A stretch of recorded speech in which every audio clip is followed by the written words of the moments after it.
भारत की लोक गाथाओं में है कि सुकरात की शिष्य परंपरा के मनीषी अरस्तु ने अपने शिष्य सिकंदर को भारत से गीता ज्ञानी गुरु लाने का निर्देश दिया था। गीता के ही एक ईश्वरवाद को विश्व की विविध भाषाओं में मूसा, ईसा तथा अनेक सूफी महात्माओं ने फैलाया। भाषांतर होने से ये पृथक पृथक प्रतीत होते हैं, किंतु सिद्धांत गीता के ही है। अतः गीता मानव मात्र का अतर्क्य धर्मशास्त्र है। गीता का आशय यथार्थ गीता के रूप में प्रस्तुत कर स्वामी श्री अड़गड़ानंद जी महाराज ने मानव मात्र को एक अमूल्य निधि दी है। गीता के दसियों हजार अनुवादों के बीच दैदीप्यमान इस व्याख्या के आलोक में आप सब परम श्रेय के साधक बने।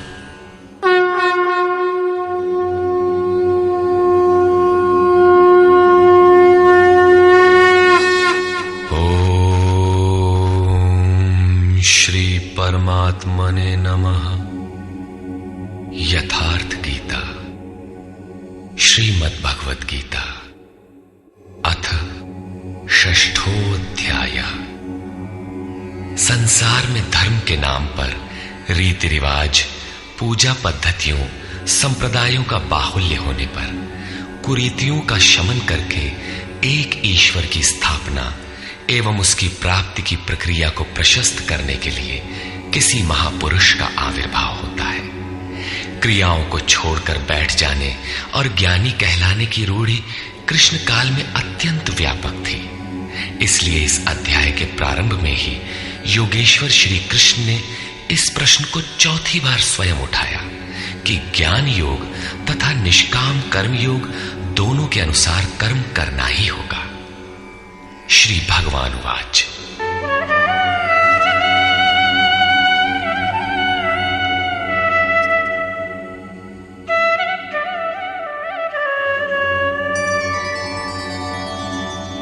अनाश्रितः कर्मफलम् कार्यं कर्म करोति यः स सन्न्यासी च योगी च न निरग्निर्न चाक्रियः।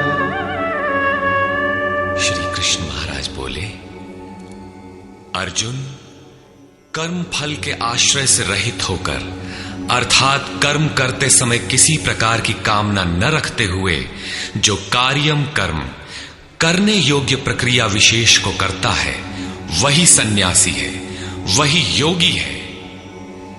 केवल अग्नि को त्यागने वाला तथा केवल क्रिया को त्यागने वाला न सन्यासी है न योगी। क्रियाएं बहुत सी हैं, उनमें से कार्यम कर्म करने योग्य क्रिया, नियत कर्म निर्धारित की हुई कोई क्रिया विशेष है, वो है यज्ञ की प्रक्रिया, जिसका शुद्ध अर्थ है आराधना, जो आराध्य देव में प्रवेश दिला देने वाली विधि विशेष है। उसको कार्य रूप देना कर्म है। जो उसे करता है वही सन्यासी है, वही योगी होता है। केवल अग्नि को त्यागने वाला कि हम अग्नि नहीं छूते, या कर्म त्यागने वाला कि मेरे लिए कर्म है ही नहीं, मैं तो आत्मज्ञानी हूं, केवल ऐसा कहे और कर्म आरंभ ही न करे, करने योग्य क्रिया विशेष न करे, तो वो न सन्यासी है न योगी। इस पर और देखें। यम सन्न्यासमिति प्राहुः योगं तं विद्धि पांडव नह्य सन्न्यस्त संकल्पो योगी भवति कश्चन। अर्जुन, जिसे सन्यास ऐसा कहते हैं उसी को तू योग जान, क्योंकि संकल्पों का त्याग किए बिना कोई भी पुरुष योगी नहीं होता। अर्थात कामनाओं का त्याग दोनों ही मार्गियों के लिए आवश्यक है। तब तो सरल है कि कह दे कि हम संकल्प नहीं करते और हो गए योगी सन्यासी। श्री कृष्ण कहते हैं ऐसा कदापि नहीं है। आरुरुक्षोर्मुनेर्योगं कर्म कारणमुच्यते योगारूढ़ पूर्णस्य तस्यैव शमः कारणमुच्यते। योग पर आरूढ़ होने की इच्छा वाले मननशील पुरुष के लिए योग की प्राप्ति में कर्म करना ही कारण है, और योग का अनुष्ठान करते करते जब वो परिणाम देने की अवस्था में आ जाए, उस योगारूढ़ता में शमः कारणम उच्यते, संपूर्ण संकल्पों का अभाव कारण है। इससे पहले संकल्प पिंड नहीं छोड़ते। और यदा हीनेन्द्रियार्थेषु न कर्मस्वनुषज्यते सर्वसंकल्पसन्न्यासी योगारूढ़स्तदोच्यते। जिस काल में पुरुष न तो इंद्रियों के भोगों में आसक्त होता है और न कर्मों में ही आसक्त है, योग की परिपक्वावस्था में पहुंच जाने पर आगे कर्म करके ढूंढने किसे। अतः नियत कर्म आराधना की आवश्यकता नहीं रह जाती, इसलिए वो कर्मों में भी आसक्त नहीं है। उस काल में सर्व संकल्प सन्यासी, सर्व संकल्पों का अभाव है, वही सन्यास है, वही योगारूढ़ता है। रास्ते में सन्यास नाम की कोई वस्तु नहीं है। इस योगारूढ़ता से लाभ क्या है? उद्धरेदात्मनात्मानं नात्मानमवसादयेत् आत्मैव ह्यात्मनो बन्धु आत्मैव रिपुरात्मनः। अर्जुन, मनुष्य को चाहिए कि अपने द्वारा अपना उद्धार करे, अपने आत्मा को अधोगति में न पहुंचावे, क्योंकि वो जीवात्मा स्वयं ही अपना मित्र है और यही अपना शत्रु भी है।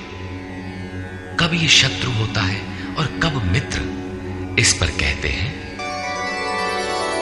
बन्धुरात्मात्मनस्तस्य येनात्मैवात्मना जितः अनात्मनस्तु शत्रुत्वे वर्तेतात्मैव शत्रुवत्।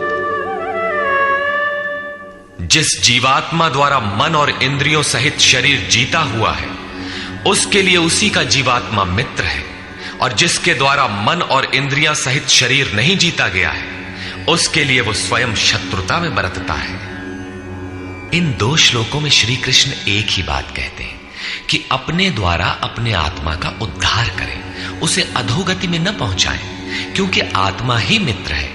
सृष्टि में न दूसरा कोई शत्रु है न मित्र। किस प्रकार? जिसके द्वारा मन सहित इंद्रियां जीती हुई हैं, उसके लिए उसी का आत्मा मित्र बनकर मित्रता में बरतता है, परम कल्याण करने वाला होता है। और जिसके द्वारा मन सहित इंद्रियां नहीं जीती गई हैं, उसके लिए उसी का आत्मा शत्रु बनकर शत्रु में बरतता है, नीच योनियों और यातनाओं की ओर ले जाता है। प्रायः लोग कहते हैं मैं तो आत्मा हूं। गीता में लिखा है, न इसे शस्त्र काट सकता है, न अग्नि जला सकता है, न वायु सुखा सकता है।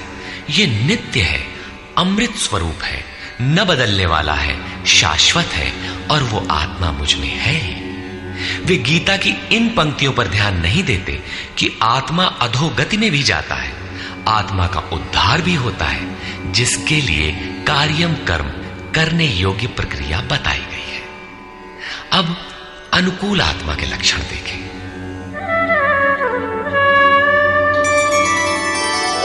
जितात्मनः प्रशान्तस्य परमात्मा समाहितः शीतोष्णसुखदुःखेषु तथा मानापमानयोः। सर्दी गर्मी, सुख दुख और मान अपमान में जिसके अंतःकरण की वृत्तियां भली प्रकार शांत हैं, ऐसे स्वाधीन आत्मा वाले पुरुष में परमात्मा सदैव स्थित है, कभी विलग नहीं होता। जितात्मा अर्थात जिसने मन सहित इंद्रियों को जीत लिया है, वृत्ति परम शांति में प्रवाहित हो गई है, यही आत्मा के उद्धार की अवस्था है। आगे कहते हैं, ज्ञान विज्ञान तृप्तात्मा कूटस्थो विजितेन्द्रियः युक्त इत्युच्यते योगी समलोष्टाश्मकाञ्चनः। जिसका अंतःकरण ज्ञान विज्ञान से तृप्त है, जिसकी स्थिति अचल स्थिर और विकार रहित है, जिसने इंद्रियों को विशेष रूप से जीत लिया है, जिसकी दृष्टि में मिट्टी पत्थर और सुवर्ण एक समान है, ऐसा योगी युक्त कहा जाता है। युक्त का अर्थ है योग से संयुक्त। ये योग की पराकाष्ठा है, जिसे योगेश्वर 5वें अध्याय में श्लोक 7 से 12 तक अभिचित्रित कराए हैं। परम तत्व परमात्मा का साक्षात्कार और उसके साथ होने वाली जानकारी ज्ञान है। 1 इंच भी इष्ट से दूरी है, जानने की इच्छा बनी है, तब तक वो अज्ञानी है। वो प्रेरक कैसे सर्वव्याप्त है, कैसे प्रेरणा देता है, कैसे अनेक आत्माओं का एक साथ पथ प्रदर्शन करता है, कैसे वो भूत भविष्य और वर्तमान का ज्ञाता है। उस प्रेरक इष्ट की कार्य प्रणाली का ज्ञान ही विज्ञान है। जब से हृदय में इष्ट का आविर्भाव होता है, उसी दिन से वो निर्देश देने लगता है, किंतु प्रारंभ में साधक समझ नहीं पाता। पराकाष्ठा काल में ही योगी उनकी आंतरिक कार्य प्रणाली को पूर्णतः समझ पाता है। यही समझ विज्ञान है। योगारूढ़ अथवा युक्त पुरुष का अंतःकरण ज्ञान विज्ञान से तृप्त रहता है। इसी प्रकार योग युक्त पुरुष की स्थिति का निरूपण करते हुए योगेश्वर श्री कृष्ण पुनः कहते हैं, सुहृन्मित्रार्युदासीन मध्यस्थद्वेष्य बन्धुषु साधुष्वपि च पापेषु समबुद्धिर्विशिष्यते। प्राप्ति के पश्चात महापुरुष समदर्शी और समवर्ती होता है। जैसे पिछले श्लोक में उन्होंने बताया कि जो पूर्ण ज्ञाता या पंडित है, वो विद्या विनय संपन्न ब्राह्मण में, चांडाल में, गाय कुत्ता हाथी में समान दृष्टि वाला होता है। उसी का पूरक ये श्लोक है। वो हृदय से सहायता करने वाले सहृदय, मित्र, बैरी, उदासीन, द्वेषी, बंधुगणों, धर्मात्मा तथा पापियों में भी समान दृष्टि वाला योग युक्त पुरुष अति श्रेष्ठ है। वो उनके कार्यों पर दृष्टि नहीं डालता, बल्कि उनके भीतर आत्मा के संचार पर ही उसकी दृष्टि पड़ती है। इन सब में वो केवल इतना अंतर देखता है कि कोई कुछ नीचे की सीढ़ी पर खड़ा है तो कोई निर्मलता के समीप, किंतु वो क्षमता सब में है। यहां योग युक्त के लक्षण पुनः दोहराए गए। कोई योग युक्त कैसे बनता है, वो कैसे यज्ञ करता है, यज्ञ स्थली कैसी हो, आसन कैसा हो, उस समय कैसे बैठा जाए, कर्ता के द्वारा पालन किए जाने वाले नियम, आहार विहार, सोने जागने का संयम तथा कर्म पर कैसी चेष्टा हो, इत्यादि बिंदुओं पर योगेश्वर श्री कृष्ण ने अगले 5 श्लोकों में प्रकाश डाला, जिससे आप भी उस यज्ञ को संपन्न कर सके। अध्याय 3 में उन्होंने यज्ञ का नाम लिया और बताया कि यज्ञ की प्रक्रिया ही वो नियत कर्म है। अध्याय 4 में उन्होंने यज्ञ का स्वरूप विस्तार से बताया, जिसमें प्राण का अपान में हवन, अपान का प्राण में हवन, प्राण अपान की गति रोककर मन का निरोध इत्यादि किया जाता है। सब मिलाकर यज्ञ का शुद्ध अर्थ है आराधना तथा उस आराध्य देव तक की दूरी तय कराने वाली प्रक्रिया, जिस पर 5वें अध्याय में भी कहा। किंतु उसके लिए आसन, भूमि, करने की विधि इत्यादि का चित्रण शेष था। उसी पर योगेश्वर श्री कृष्ण यहां प्रकाश डालते हैं। योगी युञ्जीत सततम् आत्मानं रहसि स्थितः एकाकीयत चित्तात्मा निराशीर परिग्रह। चित्त को जीतने में लगा हुआ योगी मन, इंद्रियों और शरीर को वश में रखकर वासना और संग्रह रहित होकर एकांत स्थान में अकेले ही चित्त को आत्मोपलब्धि कराने वाली योग क्रिया में लगावे। उसके लिए स्थान कैसा हो, आसन कैसा रहे? शुचौ देशे प्रतिष्ठाप्य स्थिरमासनमात्मनः नात्युच्छ्रितं नातिनीचं चैलाजिनकुशोत्तरम्। शुद्ध भूमि में कुश, मृगछाल, वस्त्र अथवा इससे उत्तरोत्तर रेशमी ऊनी तख्त कुछ भी बिछाकर अपने आसन को न अति ऊंचा न नीचा स्थिर स्थापित करें। शुद्ध भूमि का तात्पर्य उसके झाड़ने बुहारने सफाई करने से। जमीन पर कुछ बिछा लेना चाहिए, चाहे मृगछाल हो या चटाई अथवा कोई भी वस्त्र, तख्त जो भी उपलब्ध हो, कोई एक वस्तु बिछा लेना चाहिए। आसन हिलने डुलने वाला ना हो, न जमीन से बहुत ऊंचा हो और न एकदम नीचा।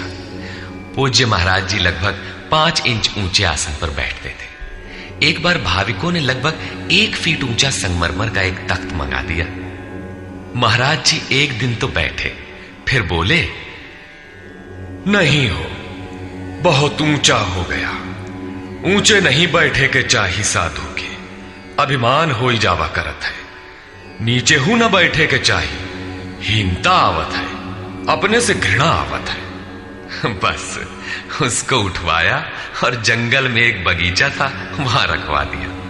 वहां न कभी महाराज जाते थे और न अब ही कोई जाता है। ये था उन महापुरुष का क्रियात्मक शिक्षण। इसी प्रकार साधक के लिए भी बहुत ऊंचा आसन नहीं होना चाहिए, नहीं तो भजन पूर्ति बाद में होगी, अहंकार पहले चढ़ बैठेगा। इसके पश्चात तत्रैकाग्रं मनः कृत्वा यत चित्तेन्द्रियक्रियः उपविश्यासने युञ्जात् योगमात्मविशुद्धये। उस आसन पर बैठकर ही ध्यान करने का विधान है। मन को एकाग्र करके चित्त और इंद्रियों को, क्रियाओं को वश में रखते हुए अंतःकरण की शुद्धि के लिए योगाभ्यास करें। अब बैठने का तरीका बताते हैं। समंकाय शिरो ग्रीवं धारयन्नचलं स्थिरः संप्रेक्ष्य नासिकाग्रं स्वं दिशश्चानवलोकयन्।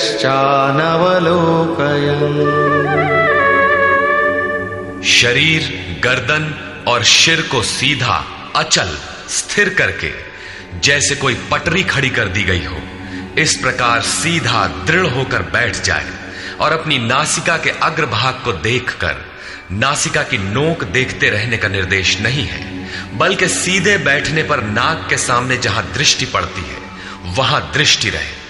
दाहिने बाएं देखते रहने की चंचलता न रहे। अन्य दिशाओं को न देखता हुआ स्थिर होकर बैठे और प्रशांतात्मा विगतभीः ब्रह्मचारि व्रते स्थितः मनः संयम्य मच्चित्तो युक्त आसीत मत्परः। ब्रह्मचर्य व्रत में स्थित होकर। प्रायः लोग कहते हैं कि जननेंद्रिय का संयम ब्रह्मचर्य है, किंतु महापुरुषों की अनुभूति है कि मन से विषयों का स्मरण करके, आंखों से वैसे दृश्य देखकर, त्वचा से स्पर्श कर, कानों से विषयोत्तेजक शब्द सुनकर जननेंद्रिय संयम संभव नहीं है। ब्रह्मचारी का वास्तविक अर्थ है ब्रह्म आचरति स ब्रह्मचारी। ब्रह्म का आचरण है नियत कर्म, यज्ञ की प्रक्रिया, जिसे करने वाले यान्ति ब्रह्म सनातनम, सनातन ब्रह्म में प्रवेश पा जाते हैं।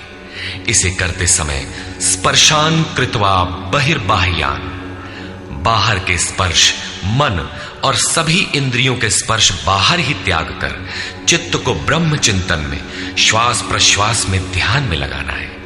मन ब्रह्म में लगा है तो बाह्य स्मरण कौन करे? यदि बाह्य स्मरण होता है तो अभी मन लगा कहां? विकार शरीर पर नहीं, मन की तरंगों में रहता है। मन ब्रह्माचरण में लगा है तो जननेन्द्रिय संयम ही नहीं, सकलेंद्रिय संयम तक स्वाभाविक हो जाता है। अतः ब्रह्म के आचरण में स्थित रहकर भय रहित और अच्छी प्रकार शांत अंतःकरण वाला मन को संयत रखते हुए मुझ में लगे हुए चित्त से युक्त मेरे परायण होकर स्थित हो। ऐसा करने का परिणाम क्या होगा?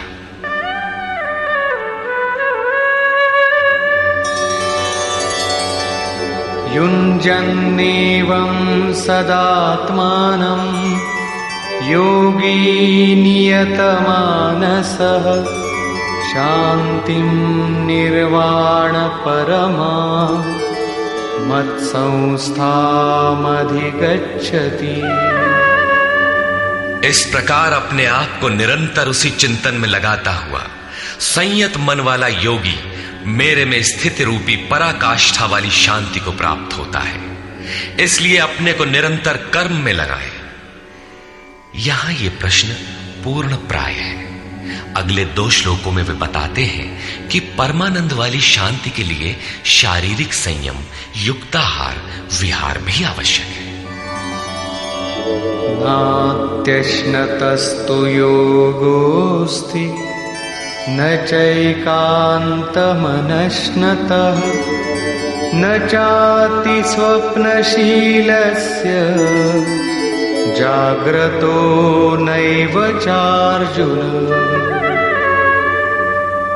अर्जुन, ये योग न तो बहुत खाने वाले का सिद्ध होता है और न बिल्कुल न खाने वाले का सिद्ध होता है, न अत्यंत सोने वाले का और न अत्यंत जागने वाले का ही सिद्ध होता है।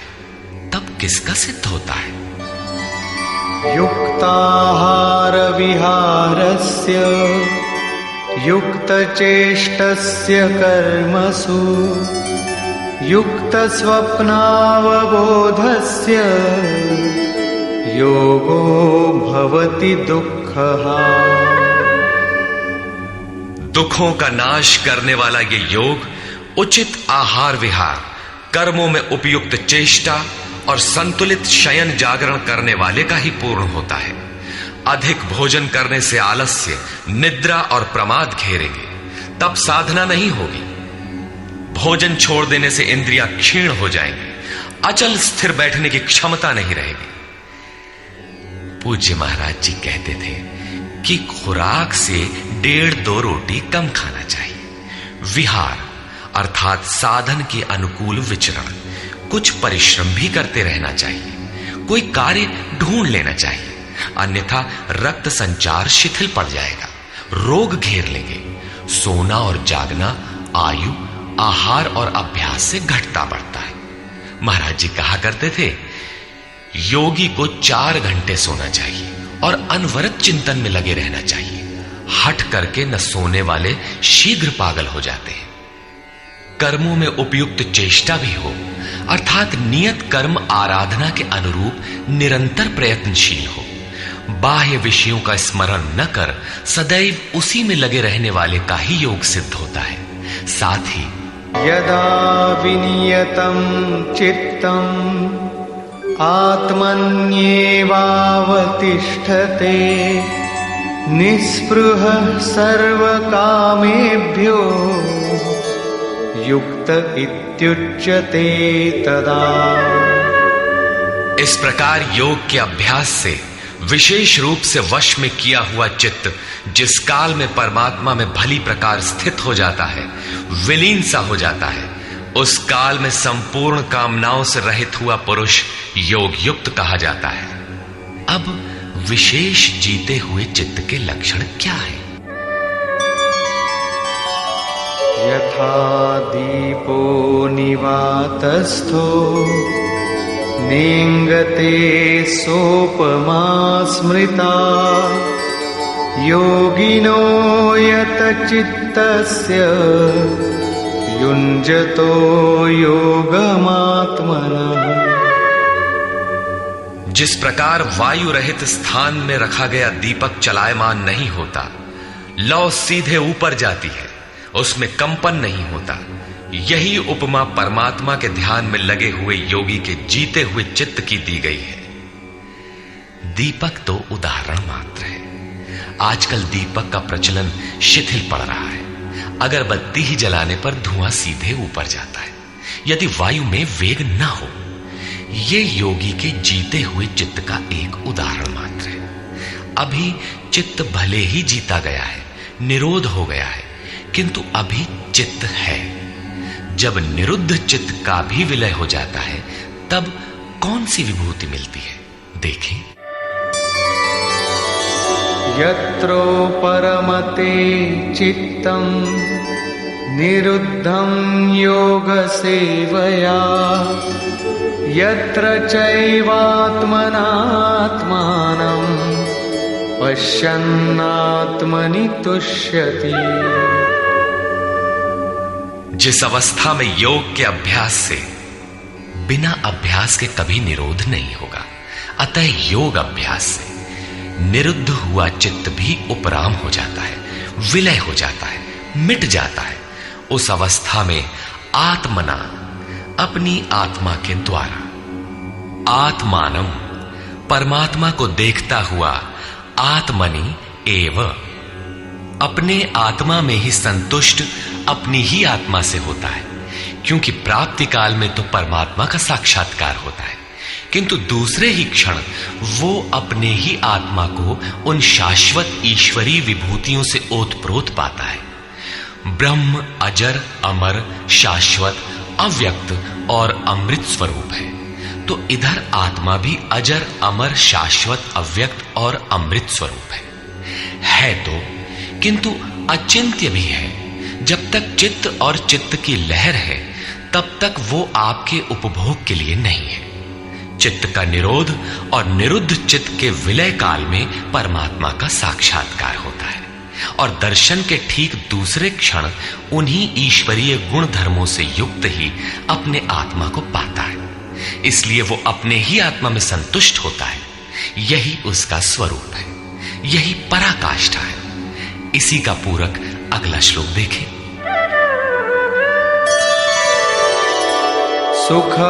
सुखमात्यन्तिकं यत्तत् बुद्धिग्राह्यमतीन्द्रियं वेत्ति यत्र न चैवायं स्थितश्चलति तत्वतः। तथा इंद्रियों से अतीत केवल शुद्ध हुई सूक्ष्म बुद्धि द्वारा ग्रहण करने योग्य जो अनंत आनंद है, उसको जिस अवस्था में अनुभव करता है और जिस अवस्था में स्थित हुआ योगी भगवत स्वरूप को तत्व से जानकर चलायमान नहीं होता, सदैव उसी में प्रतिष्ठित रहता है। तथा यं लब्ध्वा चापरं लाभं मन्यते नाधिकं ततः यस्मिन् स्थितो न दुःखेन गुरुणापि विचाल्यते। परमेश्वर की प्राप्ति रूप जिस लाभ को, पराकाष्ठा की शांति को प्राप्त कर उससे अधिक दूसरा कुछ भी लाभ नहीं मांगता, और भगवत प्राप्ति रूप जिस अवस्था में स्थित हुआ योगी बड़े भारी दुख से भी चलायमान नहीं होता, दुख का उसे भान भी नहीं होता, क्योंकि भान करने वाला चित्त तो मिट गया। इस प्रकार तम विद्या दुख संयोग वियोगम योग संगीतम सनिश्चयेन योक्तव्यो योगो निर्विण्ण चेतसा। जो संसार के संयोग और वियोग से रहित है उसी का नाम योग है। जो आत्यंतिक सुख है उसके मिलन का नाम योग है। जिसे परम तत्व परमात्मा कहते हैं उसके मिलन का नाम योग है। वो योग न उकताए हुए चित्त से निश्चय पूर्वक करना कर्तव्य है। धैर्य पूर्वक लगा रहने वाला ही योग में सफल होता है।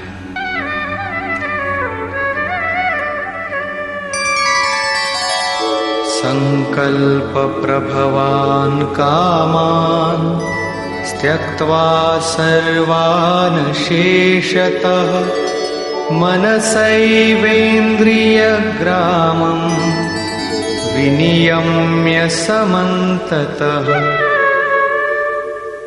इसलिए मनुष्य को चाहिए कि संकल्प से उत्पन्न होने वाली संपूर्ण कामनाओं को वासना और आसक्ति सहित सर्वथा त्याग कर मन के द्वारा इंद्रियों के समुदाय को सब ओर से अच्छी प्रकार वश में करके शनैः शनैरुपरमेद् बुद्ध्या धृतिगृहीतया आत्मसंस्थं मनः कृत्वा न किंचिदपि चिंतयेत्। क्रम क्रम से अभ्यास करता हुआ उपरामता को प्राप्त हो जाए, चित्त का निरोध और क्रमशः विलय हो जाए, तदनंतर वो धैर्य युक्त बुद्धि द्वारा मन को परमात्मा में स्थित करके अन्य कुछ भी चिंतन न करे। निरंतर लगकर पाने का विधान है, किंतु आरंभ में मन लगता नहीं। इस पर योगेश्वर कहते हैं, यतो यतो निश्चरति मनश्चञ्चलमस्थिरम् ततस्ततो नियम्यैतद् आत्मन्येव वशं नयेत्। ये स्थिर न रहने वाला चंचल मन जिस जिस कारण से सांसारिक पदार्थों में विचरता है, उससे रोक कर बारंबार अंतरात्मा में ही निरोध करे। प्रायः लोग कहते हैं कि मन जहां भी जाता है जाने दो, प्रकृति में ही तो जाएगा और प्रकृति भी उस ब्रह्म के ही अंतर्गत है। प्रकृति में विचरण करना ब्रह्म के बाहर नहीं है। किंतु श्री कृष्ण के अनुसार यह गलत है। गीता में इन मान्यताओं का किंचित भी स्थान नहीं है। श्री कृष्ण का कथन है कि मन जहां जहां जाए, जिन माध्यम से जाए, उन्हीं माध्यम से रोककर परमात्मा में ही लगावे। मन का निरोध संभव है। इस निरोध का परिणाम क्या होगा? प्रशान्तमनसं येनं योगिनं सुखमुत्तमम् उपैति शान्तरजसं ब्रह्मभूतमकल्मषम्। जिसका मन पूर्ण रूपेण शांत है, जो पाप से रहित है, जिसका रजोगुण शांत हो गया है, ऐसे ब्रह्म से एकीभूत योगी को सर्वोत्तम आनंद प्राप्त होता है, जिससे उत्तम कुछ भी नहीं है। इसी पर पुनः बल देते हैं, युञ्जन्नेवं सदात्मानं योगी विगतकल्मषः सुखेन ब्रह्म संस्पर्शम् अत्यंतं सुखमश्नुते। पाप रहित योगी इस प्रकार आत्मा को निरंतर उस परमात्मा में लगाता हुआ सुखपूर्वक परब्रह्म परमात्मा की प्राप्ति के अनंत आनंद की अनुभूति करता है। वो ब्रह्म संस्पर्श अर्थात ब्रह्म के स्पर्श और प्रवेश के साथ अनंत आनंद का अनुभव करता है। अतः भजन अनिवार्य है। इसी पर आगे कहते हैं, सर्वभूतस्थमात्मानं सर्वभूतानि चात्मनि ईक्षते योगयुक्तात्मा सर्वत्र समदर्शनः। योग के परिणाम से युक्त आत्मा वाला, सब में समभाव से देखने वाला योगी आत्मा को संपूर्ण प्राणियों में व्याप्त देखता है और संपूर्ण भूतों को आत्मा में ही प्रवाहित देखता है। इस प्रकार देखने से लाभ क्या है? यो मां पश्यति सर्वत्र सर्वं च मयि पश्यति तस्याहं न प्रणश्यामि स च मे न प्रणश्यति। जो पुरुष संपूर्ण भूतों में मुझ परमात्मा को देखता है, व्याप्त देखता है और संपूर्ण भूतों को मुझ परमात्मा के ही अंतर्गत देखता है, उसके लिए मैं अदृश्य नहीं होता हूं और वो मेरे लिए अदृश्य नहीं होता। ये प्रेरक का आमने सामने मिलन है, सख्य भाव है, सामीप्य मुक्ति है। सर्वभूतस्थितं यो मां भजत्येकत्वमास्थितः सर्वथा वर्तमानोऽपि स योगी मयि वर्तते।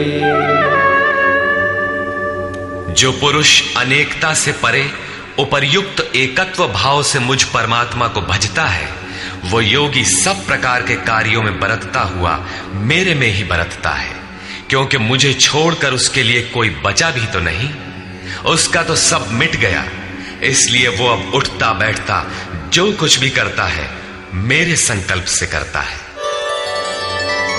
आत्मौपम्येन सर्वत्र समं पश्यति योऽर्जुन सुखं वा यदि वा दुःखं स योगी परमो मतः। हे अर्जुन, जो योगी अपने ही समान संपूर्ण भूतों में सम देखता है, अपने जैसा देखता है, सुख और दुख भी सब में समान देखता है, वो योगी जिसका भेदभाव समाप्त हो गया है, परम श्रेष्ठ माना गया है। प्रश्न पूरा हुआ। इस पर अर्जुन ने प्रश्न किया। अर्जुन उवाच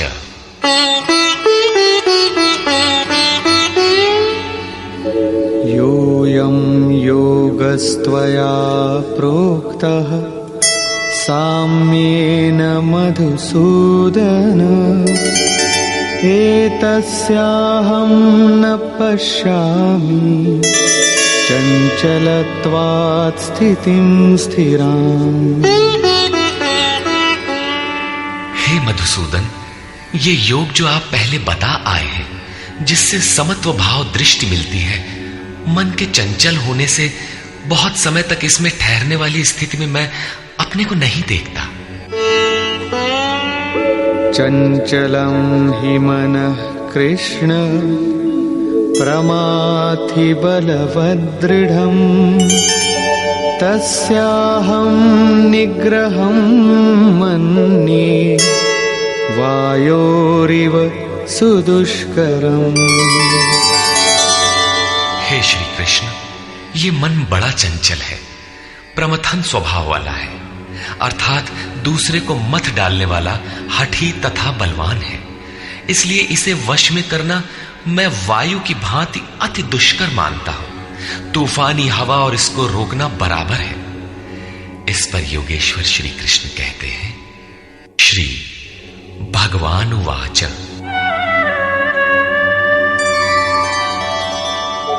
असंशयं महाबाहो मनो दुर्निग्रहं चलम् अभ्यासेन तु कौन्तेय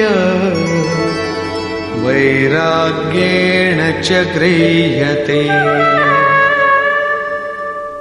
महान कार्य करने के लिए प्रयत्नशील अर्थात महाबाहु अर्जुन, निसंदेह मन चंचल है, बड़ी कठिनाई से वश में होने वाला है, परंतु कौन्तेय यह अभ्यास और वैराग्य के द्वारा वश में होता है। जहां चित्त को लगाना है वहां स्थिर करने के लिए बार बार प्रयत्न का नाम अभ्यास है, तथा देखी सुनी विषय वस्तुओं में, संसार या स्वर्ग आदि के भोगों में राग अर्थात लगाव का त्याग वैराग्य है। श्री कृष्ण कहते हैं कि मन वश में करना कठिन है, किंतु अभ्यास और वैराग्य द्वारा ये वश में हो जाता है। असंयतात्मना योगो दुष्प्राप इति मे मतिः वश्यात्मना तु यतता शक्यो वाप्तुमुपायतः। अर्जुन, मन को वश में न करने वाले पुरुष के लिए योग प्राप्त होना कठिन है, किंतु स्ववश मन वाले प्रयत्नशील पुरुष के लिए योग सहज है। ऐसा मेरा अपना मत है। जितना कठिन तू मान बैठा है उतना कठिन नहीं है, अतः इसे कठिन मानकर छोड़ मत दो। प्रयत्न पूर्वक लगकर योग को प्राप्त कर, क्योंकि मन वश में करने पर ही योग संभव है। इस पर अर्जुन ने प्रश्न किया। अर्जुन उवाच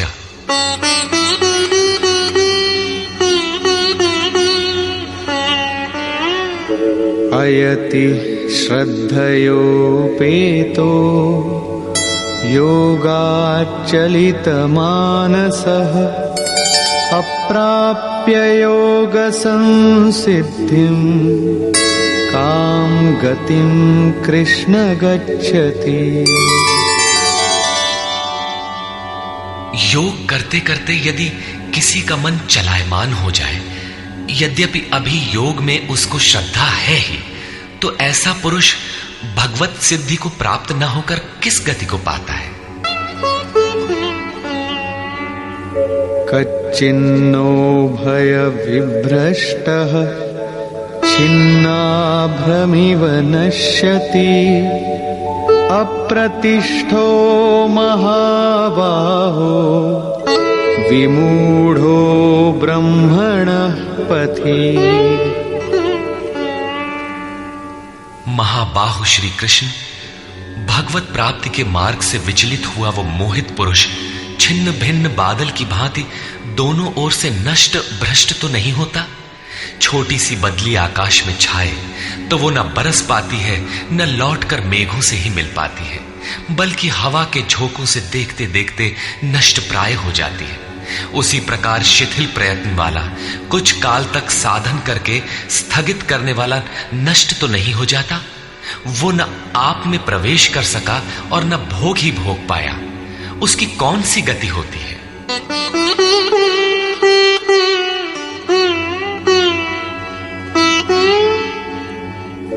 एतन्मे संशयं कृष्ण छेत्तुमर्हस्य शेषतः त्वदन्यः संशयस्यास्य छेत्ता न ह्युपपद्यते। हे श्री कृष्ण, मेरे इस संशय को संपूर्णता से मिटाने के लिए आप ही सक्षम हैं। आपके अतिरिक्त दूसरा कोई इस संशय को मिटाने वाला मिलना संभव नहीं है। इस पर योगेश्वर श्री कृष्ण ने कहा। श्री भगवान उवाच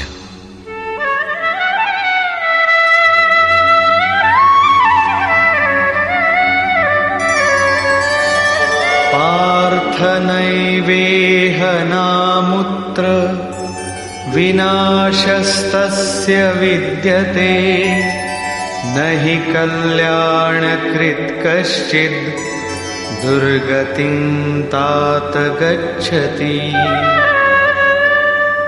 पार्थिव शरीर को ही रथ बनाकर लक्ष्य की ओर अग्रसर अर्जुन, उस पुरुष का ना तो इस लोक में और न परलोक में ही नाश होता है, क्योंकि हे तात, उस परम कल्याणकारी नियत कर्म को करने वाला दुर्गति को प्राप्त नहीं होता।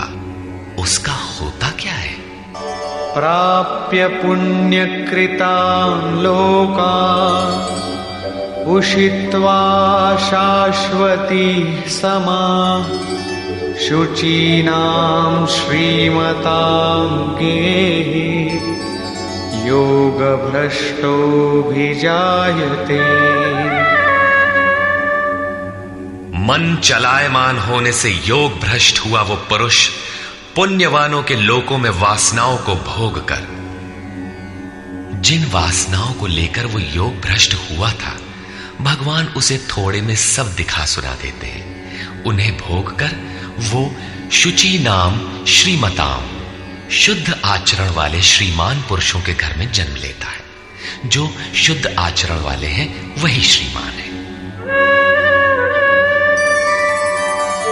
अथवा योगिनामेव कुले भवति धीमताम् एतद्धि दुर्लभतरम् लोके जन्म यदीदृशम्। अथवा वहां जन्म न मिलने पर भी स्थिर बुद्धि योगियों के कुल में वो प्रवेश पा जाता है। श्रीमानों के घर में पवित्र संस्कार बचपन से ही मिलने लगते हैं, किंतु वहां जन्म न हो पाने पर वो योगियों के कुल में, घर में नहीं, शिष्य परंपरा में प्रवेश पा जाता है। कबीर, तुलसी, रैदास, वाल्मीकि इत्यादि को शुद्ध आचरण और श्रीमानों का घर नहीं, योगियों के कुल में प्रवेश मिला। सद्गुरु के कुल में संस्कारों का परिवर्तन भी एक जन्म है, और ऐसा जन्म संसार में निसंदेह अति दुर्लभ है। योगियों के यहां जन्म का अर्थ उनके शरीर से पुत्र रूप में उत्पन्न होना नहीं है। गृह त्याग से पूर्व पैदा होने वाले लड़के मोहवश महापुरुष को भी भले ही पिता मानते रहे, किंतु महापुरुष के लिए घर वालों के नाम पर कोई नहीं होता। जो शिष्य उनकी मर्यादाओं का अनुष्ठान करते हैं, उनका महत्व लड़कों से कई गुना अधिक मानते हैं, वही उनके सच्चे पुत्र हैं। जो योग के संस्कारों से युक्त नहीं है, उन्हें महापुरुष नहीं अपनाते। पूज्य महाराज जी यदि साधु बनाते तो हजारों विरक्त उनके शिष्य होते, किंतु उन्होंने किसी को किराया भाड़ा देकर, किसी के घर सूचना भेजकर, पत्र भेजकर, समझा बुझाकर सबको उनके घर लौटा दिया। बहुत लोग हठ करने लगे तो उन्हें अपशकुन हो, भीतर से मना हो कि इसमें साधु बनने के एक भी लक्षण नहीं है, इसे रखने में भलाई नहीं है, ये पार नहीं होगा। निराश होकर दो एक ने पहाड़ से गिरकर अपनी जान भी दे दी, किंतु महाराज जी ने उन्हें अपने यहां नहीं रखा। बाद में पता चलने पर बोले, जानत रहूं कि बड़ा विकल है, लेकिन ये सोचते कि सचहूं के मरी जाए तो रखी लेते, एक ठो पतितय राहत और का। ममत्व उनमें भी विकट था, फिर भी नहीं रखा। 6-7 को जिनके लिए आदेश हुआ था कि आज एक योग भ्रष्ट आ रहा है, जन्म जन्म से भटका हुआ चला आ रहा है, इस नाम और इस रूप का कोई आने वाला है, उसे रखो, ब्रह्म विद्या का उपदेश करो, उसे आगे बढ़ाओ। केवल उन्हीं को रखा। आज भी उनमें से एक महापुरुष धार कुंडी में बैठे हैं, एक अनुसुईया में है, 2-3 अन्यत्र भी हैं। उन्हें सद्गुरु के कुल में प्रवेश मिला। ऐसे महापुरुषों को पा जाना अति दुर्लभ है। तत्र तं बुद्धि संयोगं लभते पौर्वदेहिकं यतते च ततो भूयः संसिद्धौ कुरु नंदन। वहां वो पुरुष पहले शरीर में साधन किए हुए बुद्धि के संयोग को, अर्थात पूर्व जन्म के साधन संस्कारों को अनायास ही प्राप्त हो जाता है, और हे कुरुनंदन, उसके प्रभाव से वो फिर संसिद्धौ, भगवत प्राप्ति रूपी परम सिद्धि के निमित्त प्रयत्न करने लगता है।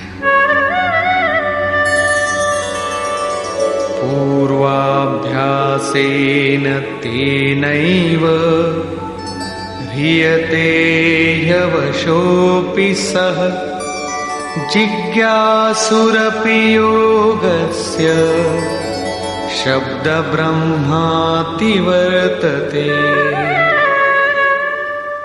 श्रीमानों के घर विषयों के वश में रहने पर भी वो पूर्व जन्म के अभ्यास से भगवत पथ की ओर आकर्षित हो जाता है, और योग में शिथिल प्रयत्न वाला वो जिज्ञासु भी वाणी के विषय को पार करके निर्वाण पद को पा जाता है।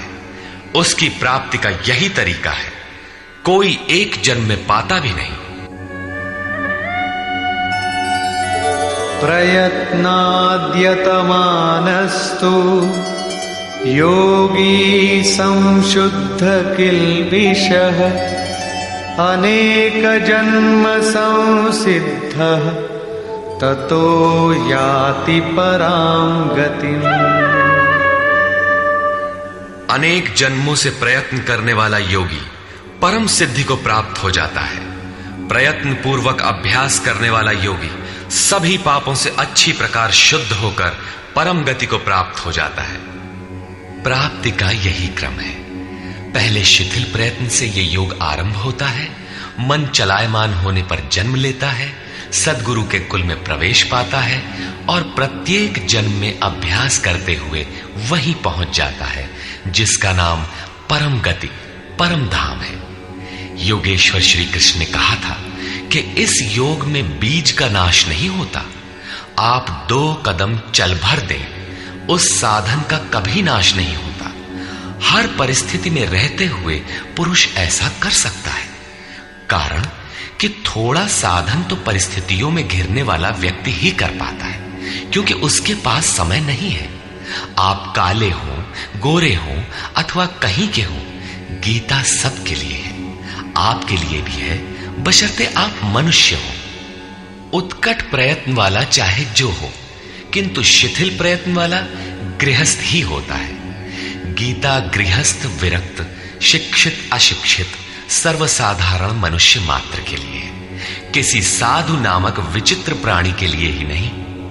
अंत में योगेश्वर श्री कृष्ण निर्णय देते हैं, तपस्विभ्योऽधिको योगी ज्ञानिभ्योऽपि मतोऽधिकः कर्मिभ्यश्चाधिको योगी तस्माद् योगी भवार्जुन। तपस्वियों से योगी श्रेष्ठ है, ज्ञानियों से भी श्रेष्ठ माना गया है, कर्मियों से भी योगी श्रेष्ठ है। इसलिए अर्जुन, तू योगी बन। तपस्वी अभी योग को ढालने में प्रयत्नशील है, कर्मी केवल कर्म जानकर करता भर है। ये गिर भी सकते हैं, क्योंकि न इन दोनों में समर्पण है और न अपना हानि लाभ देखने की क्षमता।